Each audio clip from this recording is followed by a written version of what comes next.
राज्य में चल रहे भाषा विवाद के प्रदर्शन पर हुसैनाबाद के पूर्व प्रत्याशी के विश्वा ने रांची प्रेस क्लब में प्रेस वार्ता कर कहा, सरकार बेरोजगारी, जेपीएससी सहित अन्य मुद्दों से भटकाने के लिए भाषा विवाद लेकर आई है। उन्होंने युवाओं से आह्वान किया कि युवा भाषा विवाद छोड़ अपने हक और अधिकार की लड़ाई सरकार से लड़े।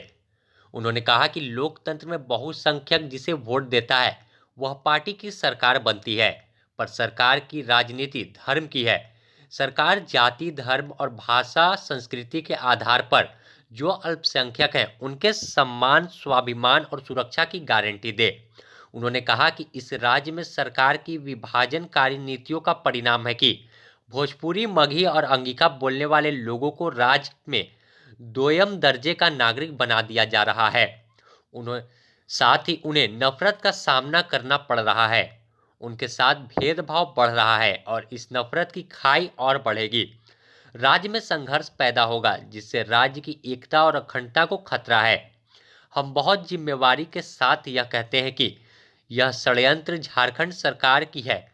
झारखंड राज्य के अहम मुद्दों जैसे बेरोजगारी भत्ता, जेपीएससी, जेएसएससी बहाली, सहायक पुलिस कर्मियों की मांग, आंगनबाड़ी सेविकाओं की मांग सहित अन्य सभी जरूरी मुद्दों से आम लोगों का ध्यान भटकाने के लिए राज्य के युवाओं को आपस में सरकार लड़वा रही है, जिसे वह नाकाम करेंगे।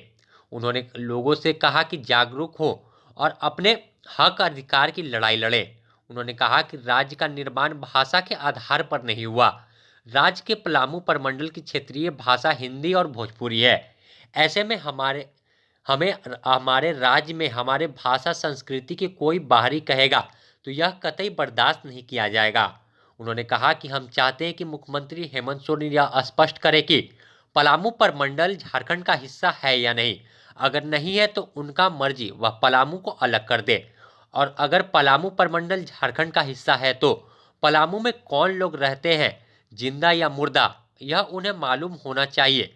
पलामू सिर्फ भूखंड नहीं, पलामू में भी जिंदा लोग रहते हैं और जहां लोग रहते हैं उनकी भी अपनी भाषा और संस्कृति है, जिसकी रक्षा सरकार को करनी होगी। के विश्वा ने यह सब बातें शुक्रवार को रांची प्रेस क्लब में प्रेस वार्ता कर कही।